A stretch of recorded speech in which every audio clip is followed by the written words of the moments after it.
Hello viewers, চলে আসলাম আর একটা recipe নিয়ে। তো প্রথমে কড়া গরম করে কড়াতে ছাতু দিয়ে সেটাকে একটু গরম করে লাল লাল করে নেড়ে চেড়ে নেব।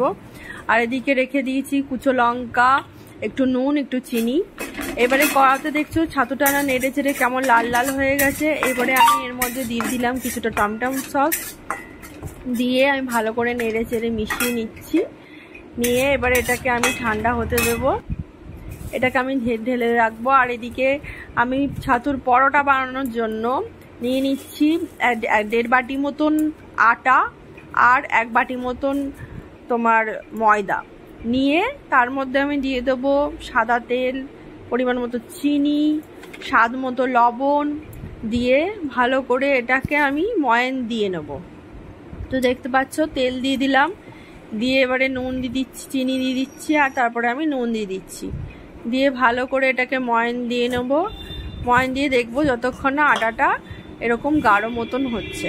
তো এরকমভাবে ভালো করে আটাটা মিশিয়ে নিয়ে তারপরে আমি গরম জল করে রেখে দিয়েছি। তো গরম জল দিয়ে অল্প অল্প করে আমি মেখে নেব। তো তোমরাও একটু গরম জল দিয়ে মাখবে, তাহলে কি হবে, ময়দাটা আটা মাখাটা খুব নরম হয় এবং খুব ফোলা ফোলা মতন হয়। তো পরোটাটা ফোলা ফোলা হবে এবং নরম হবে। তো তার জন্য আমি গরম জলেই পুরো ময়দাটা আর আটাটা মেখে নিচ্ছি, আটা ময়দা মেশানোটা। তো এদিকে সমস্ত উপকরণ জোগাড় করে রেখে দিয়ে আর এদিকে ছাতুটা আমি নামিয়ে রেখে দিয়েছি। তবে এই ছাতুর মধ্যে আমি দেখতে পাচ্ছ আমার ময়দাটা মাখা কমপ্লিট। এবার এটাকে আমি ঢেকে রেখে দেবো 5 থেকে 10 মিনিট মতন। এদিকে ছাতুটাও ঢেলে রেখে দিয়েছি। এর মধ্যে কিছু দিয়ে দেবো মশলা, যেহেতু এতে দেখো এখানে ভেজে রাখা ধনে গুঁড়ো, জিরে গুঁড়ো, গোলমরিচের গুঁড়ো আর সামান্য একটু গরম মশলা নিয়েছি। এগুলো সবই ভাজা মশলা। নিয়ে ভালো করে মিশিয়ে নিচ্ছি। আর এতে পরিমাণ মতন আমি নুন দিয়েছিলাম যেহেতু, তাই আর এখন নুন দিচ্ছি না। পারলে একটু নুন কম হলে টেস্ট করে দেখবে, যদি নুন কম হয় তাহলে একটু নুন মিশিয়ে দেবে। তো এদিকে এটা ঢাকা দিয়ে রাখলাম। এবারে ময়দাটা সেট হয়ে গেছে। ময়দাটাকে আমি এবার লাচি কেটে নিয়ে পুর ভরে এক এক করে আমি পরোটাগুলো সেঁকে নিচ্ছি। তো প্রথমে তেল ছাড়াই এটাকে সেঁকবে, যেহেতু এটা আটা ময়দা মেশানো আছে, তাই তোমরা অল্প আছে এটাকে সেঁকে নেবে ভালো করে। যখন দেখবে যে রুটিগুলো ফুলে গেছে, ঠিক সেই সময় তেল দেবে। তো এখন কাঁচা কাঁচা অবস্থায় রয়েছে, আমি এপিট ওপিট ভালো করে সেঁকে নিচ্ছি। দেখতে পাচ্ছ এরকম সেঁকে নিচ্ছি।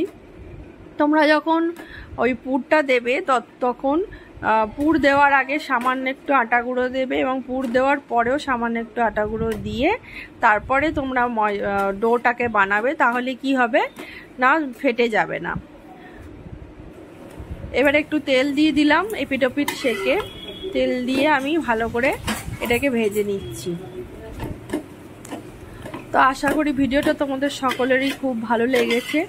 ভালো লাগলে তোমরা অবশ্যই লাইক ফলো করবে। এবং নিরামিষ দিনে, আমরা শনিবার করে নিরামিষ খাই, তো নিরামিষ দিনে সকালবেলা এরকম ছাতুর পরোটা বানিয়ে তোমরা খেতে পারো, খুব সুন্দর লাগবে। অথবা রাত্রিবেলা ডিনারে ছাতুর পরোটার সাথে একটু আলুর দম অথবা সস দিয়েও খেতে পারো, টমেটো চিলি সস দিয়ে খেতে পারো, খেতে কিন্তু দারুণ লাগবে। তো ভিডিওটা ভালো লাগলে তোমরা অবশ্যই ফলো করে দিও, তোমাদের বন্ধুদের কাছে শেয়ার করো, এবং আশা করছি ভিডিওটা তোমাদের সকলেরই খুব ভালো লেগেছে।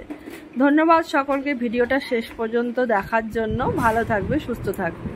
তো আমি ছাতুর পরোটাটা এখানে আলু ভাজা দিয়ে খেয়েছি, খেতে কিন্তু দুর্দান্ত লেগেছে।